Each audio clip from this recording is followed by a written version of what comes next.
Hey guys, I just got done reading One Piece Manga Chapter 835, and this chapter literally took fantasy and Alice in Wonderland vibes to this completely unreal level.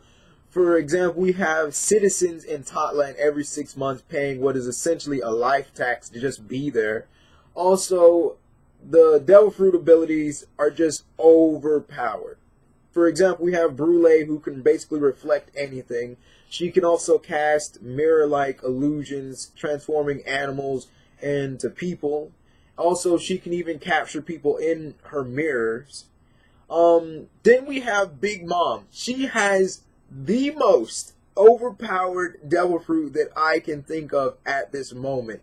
The Soul Fruit. It allows her to interact with people's souls and lifespans. And I don't know. Like, her ability reminds me of Gecko Moria's ability to take people's shadows and interact with people's shadows. But she just takes this to a whole different level. And I think her ability is way more OP than that.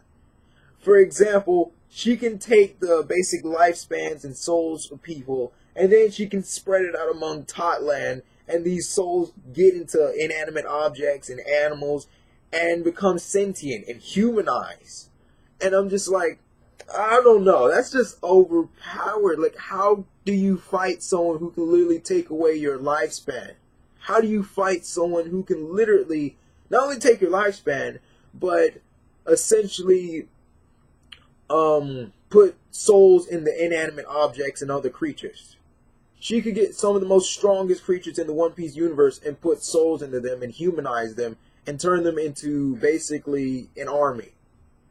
And even then, she has her own incarnations of her own soul, so you have to deal with that as well. No one knows what they can actually do yet besides give or take from people. I'm just like, it's insane. Her Devil Fruit ability is insanely overpowered. Also, this chapter, Lola and Chiffon are confirmed to be sisters, especially identical sisters, and Lola's mom is definitely confirmed to be Big Mom. And for me, this is a surreal moment because it's like the whole Obito Toby situation in Naruto.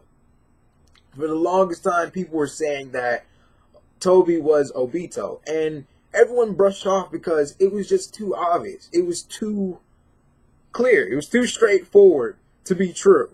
Or it was too straightforward to actually believe. And the same thing is repeating itself here. Lola's mom is Big Mom.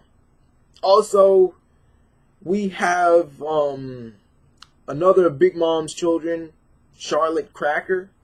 Well, and he's one of the 3 sweet commanders.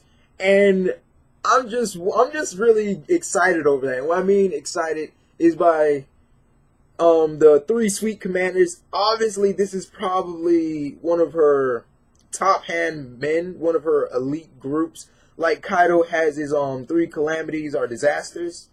And I feel like now people, like, once we see more of what Charlotte Cracker can do in a fight against Luffy, now we can actually kind of compare Big Mom's crew to Kaido's crew in a sense, because if the 3 commanders in Big Mom's crew are her top men or her top fighters, then we can actually compare them to Kaido's top 3 fighters or Kaido's top group. And now we can then begin to theorize Big Mom versus Kaido's crew and stuff like that. But at the moment, Big Mom has this serious OP advantage here with being able to interact with people's souls and being able to put souls into inanimate objects and animals. She can essentially create this ever constant army. And then the fact that some of these things that are humanized, like the homies, they're fearless in the sense that these trees swarm Chopper. Despite Chopper being one of his most strongest forms, they still overwhelmed him. And that's scary. They have no fear at all. And I don't know. It'll be interesting to see Big Mom's crew go against Kaido's crew. That's all I would say. But I think Big Mom's Devil Fruit ability, the Soul Fruit, it's a seriously overpowered version of Gecko Moria's Shadow Fruit. The way I see it, there has to be some serious, they have to nerf that ability in some way. They have to. Because when you can steal 40 years of someone's lifespan and just kill them, that's OP. That's OP in any sense of the word. Now I can see how she became a Yonko. No one would want to mess with anyone that can steal people's lifespans. Although I think it would be very interesting if Blackbeard were to steal that. I don't know. I don't see Blackbeard making a move against Big Mom. He's not that stupid. I don't think he's at that level where he can just simply go up against another Yonko so blatantly. But I do think, like, later on in the One Piece series, I do think Kaido's gonna get to the point where he might probably kill Big Mom. Just my predictions. This chapter really just took everything to this unrealistic fantasy Alice in Wonderland vibe, and everything was explained. And then we got to see Big Mom's husband, and basically, I don't know. I had a vibe about him. I didn't like him in the beginning. Like, I didn't like him when I first saw him appear in Big Mom's arc, or the whole Sanji bride arc and everything. I didn't first like him when I saw him in the forest, because I was just like, I don't like this guy. But now seeing that he's actually one of Big Mom's husbands, and that she actually discards them once she gets children from them, that's just straight up player. Like, she plays the game better than most guys do.